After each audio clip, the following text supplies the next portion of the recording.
तो बुलेटिन की शुरुआत करते हैं इंडिया की बात में। खबरों की शुरुआत करेंगे महिला सशक्तिकरण से जुड़ी एक अच्छी खबर के साथ और बताएंगे कि कैसे पितृपक्ष में टूट रही है पुरानी रूढ़िवादी मान्यताएं। इस खबर के बाद मिलाएंगे आपको एक ऐसे खिलाड़ी से जो तीन पैरालंपिक गोल्ड मेडल जीतने के बाद भी महज 300 रुपए की पेंशन के लिए दर दर की ठोकरें खाने को मजबूर है। तो वहीं बाजार में 10 रुपए के सिक्के को लेकर छाई एक अफवाह से आपको सतर्क करेंगे और तमाम खबरों के अलावा हैरी पॉटर वाले स्कूल बैग का करिश्मा भी आपको दिखाएंगे। तो चलिए शुरू करते हैं इंडिया की बात में खबरों का दिलचस्प सफर।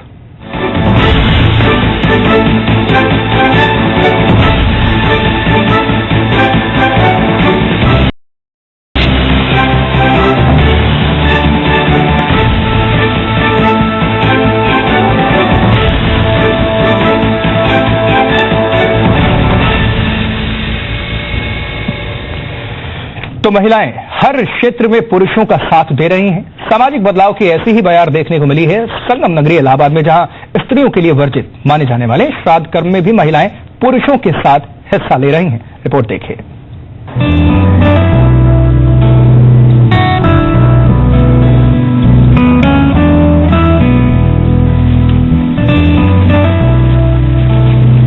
संगम नगरी से सामाजिक बदलाव की बयार चल पड़ी है। हर साल की तरह इस साल भी पिंड दान के लिए भारी संख्या में लोग पहुंचे हुए हैं, लेकिन यहाँ महिलाओं की भी तादाद कम नहीं है। काफी संख्या में महिलाएं मन में अपने पुरखों की मुक्ति का विश्वास लेकर आई हैं। महिलाएं पुरुषों के साथ कदम से कदम और कंधे से कंधा मिलाकर अपना फर्ज अदा कर रही है। मध्य प्रदेश से पिंडदान कराने आई स्मिता और रेखा उन महिलाओं में से हैं जिन्होंने अपने पति के साथ अपनी सास का पिंड दान कर बहू होने की जिम्मेदारी निभाई है।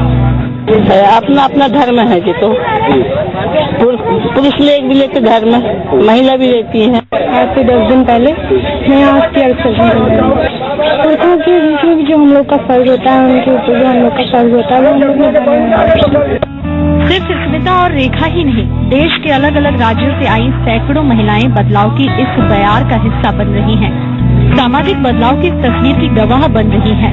बदलाव इसलिए क्योंकि धार्मिक परंपराओं के मुताबिक अमूमन महिलाओं को श्राद्ध कर्म करने की इजाजत नहीं होती है। अपने पति और बेटे के ना रहने पर विशेष परिस्थिति में ही ये अधिकार है, लेकिन इस मान्यता को दरकिनार करते हुए भी महिलाएं अपने पुरुषों का बखूबी साथ दे रही हैं। खास बात यह है कि समाज को दर्पण दिखाने वाली आधी आबादी की इस पहल का धर्म के जानकार भी स्वागत कर रहे हैं। इसमें बदलाव ये देखा गया है कि जो पुरुष प्रधान समाज था, पहले उसमें महिलाएं को दूर रखा गया था, वंचित रखा गया था, वो पिंडदान वगैरह नहीं करती थी। लेकिन अब धीरे धीरे ऐसा परिवर्तन हुआ है कि महिलाएं ज्यादातर इसमें बढ़ चढ़ के हिस्सा ले रही हैं और श्राद्ध करती हैं। इधर बीच समाज में बदलाव आ गया है कि जो है स्त्री भी जो है शामिल हो रही हैं और श्राद्ध पूजन कर रही, तर्पण श्राद्ध कर रही हैं। दरअसल पुरखों की आत्मा की शांति और मुक्ति के लिए पिंडदान किया जाता है। एक पखवाड़े तक चलने वाले पितृपक्ष शुक्रवार से शुरू हो चुका है। संगम तट पर हजारों श्रद्धालु पिंडदान और तर्पण कर रहे हैं, पूर्वजों की आत्मा की शांति के लिए प्रार्थना कर रहे हैं। शास्त्रों में भले ही महिलाओं को श्राद्ध कर्म करने की अनुमति न हो, लेकिन ये पहल आधी आबादी के हक को और भी मजबूत कर रही है। दिनेश सिंह, इलाहाबाद, इंडिया 24/7। और अब बात उत्तर प्रदेश के शाहजहांपुर की, जहां पैरालंपिक में भारत को 3 गोल्ड मेडल दिलाने वाला खिलाड़ी बदहाल जिंदगी जीने को मजबूर है। ये खिलाड़ी महज 300 रुपए पेंशन के सहारे रोजी रोटी चला रहा है। हालांकि मीडिया में खबर आने के बाद अधिकारी अब इस खिलाड़ी को मदद देने का आश्वासन दे रहे हैं, लेकिन बड़ा सवाल यह है कि ना जाने ऐसे कितने ही गोल्ड मेडलिस्ट बदहाल जिंदगी जीने को मजबूर हैं। रिपोर्ट देखिए आप। रियो ओलंपिक में भारत का लचर प्रदर्शन पूरे हिंदुस्तान ने देखा, तो वहीं पैरालंपिक में भारत के खिलाड़ियों का लोहा पूरी दुनिया ने माना। लेकिन आज हम इन खिलाड़ियों की गाथा नहीं बताने जा रहे, बल्कि हम आपको आज एक ऐसी खिलाड़ी से मिलवाने जा रहे हैं जिसने पैरालंपिक में 1 नहीं, 2 नहीं, बल्कि पूरे 3 गोल्ड मेडल जीतकर विश्व भर में भारत का नाम रोशन किया। लेकिन अब जरा ध्यान से इनके मेडल से इतर इनके चेहरे पर नजर डालिए। इनकी हालत का आपको खुद ब खुद अंदाजा हो जाएगा।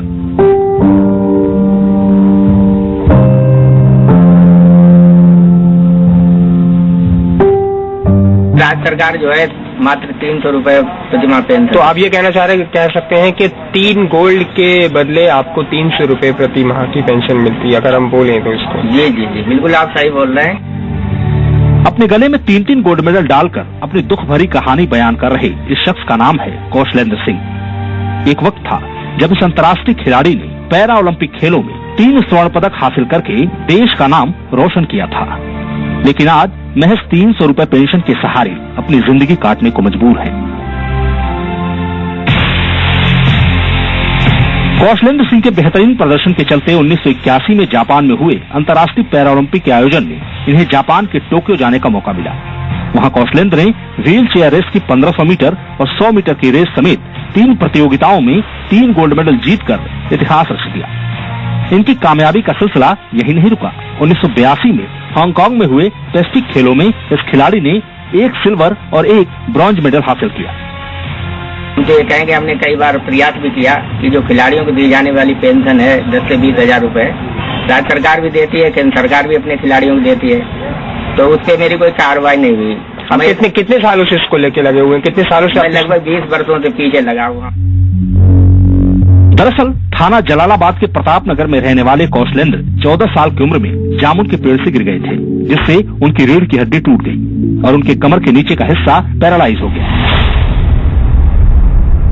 16 साल की उम्र में उनकी प्रतिभा को देखकर उन्हें जापान में ओलंपिक गेम्स में भेजा गया। वैसे तो उनके गोल्ड मेडल बेशकीमती है, लेकिन आज उसकी अहमियत पहचानने वाला कोई नहीं। उन्हें अफसोस है कि महज 300 रुपए की सरकारी पेंशन के लिए उन्हें पूरे 20 साल का वक्त लग गया। कौशलेंद्र का कहना है कि अगर उन्हें मौका दिया जाए तो आज भी देश को गोल्ड मेडल जिताने का जज्बा रखते हैं, लेकिन आज वो अपनी बदहाली पर आंसू बहाने के लिए मजबूर है। अफसोस इस बात का है कि हमारे यहाँ का कोई नेता जो है हमारे भाई की बात सुनने को तैयार नहीं होता है। हाँ तो सब करते हैं, लेकिन कोई काम नहीं करता आज तक। मतलब ना केंद्र ना राज्य सरकार कोई मदद के लिए नहीं आज तक, किसी ने आज तक कोई आज तक घर पे भी नहीं आया। हमारे यहाँ मंत्री भी हैं, हुए विधायक भी है, कोई कुछ सुनता नहीं। कौशलेंद्र बताते हैं कि कई बार नेताओं ने उन्हें तमाम सरकारी मदद दिलाने समेत कई वादे किए, लेकिन आज तक न तो सरकारी मदद मिली, न ही किसी योजना का फायदा। हालांकि इंडिया 24/7 की पहल के बाद अब जिले के डीएम ने इस अंतर्राष्ट्रीय खिलाड़ी को मदद देने का भरोसा दिया है।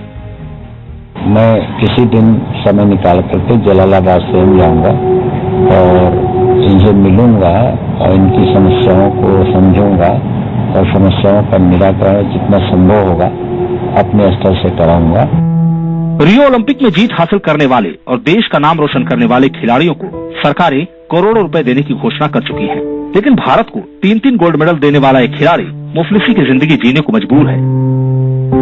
सवाल उठता है कि जो खिलाड़ी देश का नाम रोशन करने की कुव्वत रखते हैं, उनके साथ इस तरह का सलूक क्यों करती है सरकारें?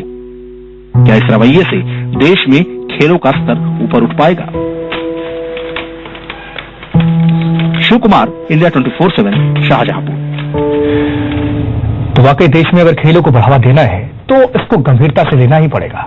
आगे बढ़े तो देश भर में 10 रुपए के सिक्के को लेकर कई तरह की अफवाहें उड़ रही हैं। कई दुकानदार 10 रुपए का सिक्का लेने से इनकार कर रहे हैं और ऑटो रिक्शा वाले भी 10 रुपए का सिक्का नहीं ले रहे हैं। बाजार में अफवाह है कि 10 रुपए का सिक्का बंद हो रहा है और इसे लेकर लोगों को दिक्कतों का सामना करना पड़ रहा है।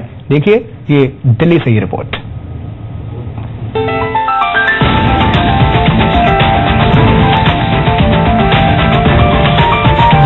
₹10 के सिक्के को लेकर देश भर में अफवाहों का बाजार गर्म है, जिसके चलते कई दुकानदार और लोग 10 रुपए के सिक्के लेने से इनकार कर रहे हैं। कोई कहता है 10 रुपए का सिक्का सरकार ने बंद कर दिया है, तो कोई डुप्लीकेट सिक्का बताकर लेने से इनकार कर रहा है। दिल्ली के कनॉट प्लेस में पान का स्टॉल चलाने वाले राहुल बताते हैं कि लोगों से 10 रुपए के सिक्के को लेकर नोक-झोंक तक हो जाती है। 10 के सिक्के में ये समस्या आ रही है सर, हम तो कस्टमर से ले रहे हैं, लेकिन कस्टमर को हम वापसी दे रहे हैं तो वो मना कर रहे हैं कि हम नहीं ले रहे। इसलिए हमने पूछा क्यों नहीं ले रहे आप लोग, वो कह रहे हैं ये बंद हो रहे हैं। और हम किसी को आगे हम किसी दुकानदार को देते हैं, वो भी हमें वापसी कर दे रहे हैं। मतलब 10 कस्टमर तो मिल ही जाते हैं सुबह से लेकर शाम तक कि क्यों नहीं ले रहे आप, और जब हम देते हैं तो कहते हैं हम ले लेंगे नहीं, आपको हमें नोट दो। इसकी वजह से लड़ाई झगड़ा भी करना पड़ता है। तो मैम तो हो ही जाती है सर ग्राहक से। अभी तक जो भी हम स्टोर पे देते हैं, जैसे राशन वाशन की दुकानें हो गई और भी दूध के, तो साफ मना कर देते हैं, कह रहे ये नकली सिक्के हो रहे हैं आजकल, इसमें डुप्लीकेट आ रहे हैं। तो 10 का कॉइन नहीं मांगते, नोट मांगते हैं। एक तरफ दुकानदार 10 रुपए का सिक्का लेने से इनकार कर रहे हैं, वहीं दूसरी तरफ ऑटो रिक्शा चलाने वालों के मन में भी ये घर कर गया है कि 10 रुपए के सिक्के में गड़बड़ी है। तो हम तो लेते हैं, लेकिन हमें जो कस्टमर हमें देता है बोलता है कि मना मत करना कि पैसे नहीं लेंगे। अभी गवर्नमेंट ने इसे मना नहीं किया है, हमें लेना पड़ता है, हम ले लेते हैं। लेकिन हम अगर किसी कस्टमर को देते हैं तो कस्टमर बोलते हैं कि जी नहीं लेते हम, ये पैसा गवर्नमेंट ने मना कर दिया है। दिक्कत तो थोड़ी होती है, वो पैसे हमें, उस पैसे के बजाय हमें दूसरा पैसा देना पड़ता है। बहरहाल 10 रुपए के सिक्के की अफवाह की वजह से आम लोगों को खासी दिक्कतों का सामना करना पड़ रहा है। सरकार को चाहिए कि वो ऐसी अफवाहों को रोकने के लिए जल्द से जल्द कोई कदम उठाए। संतोष कुमार, इंडिया 24/7, दिल्ली। और उधर राजस्थान के उदयपुर के एक युवक ने अनोखा कारनामा कर दिखाया है। दरअसल इस युवक ने छात्रों के लिए एक सोलर बैग तैयार किया है और ये बैग छात्रों को न सिर्फ बस्ता ढोने का काम करेगा बल्कि स्कूल में डेस्क का भी काम करेगा। और तो और बत्ती गुल होने पर ये रोशनी भी बिखेरेगा। आप भी देखिए इस वर्सेटाइल बैग की कहानी।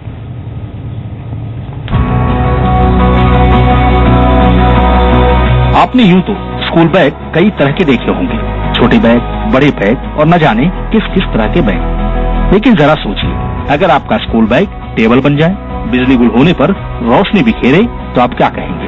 हैरान रह गए ना। हमने ये एक बहुत ही light weight water resistant school bag बनाया है जो सिंगल फोल्ड टेक्निक के साथ एक स्कूल डेस्क में कन्वर्ट हो जाता है। ये बैग कोई सामान्य स्कूली बैग नहीं है, ये बैग सामान्य से कहीं ज्यादा है। दरअसल राजस्थान के उदयपुर के रहने वाले एक शख्स ने खास मटेरियल से इस बैग को उन छात्रों के लिए बनाया है जो जमीन पर बैठकर पढ़ने को मजबूर है। इस बैग की खासियत 3-in-1 है।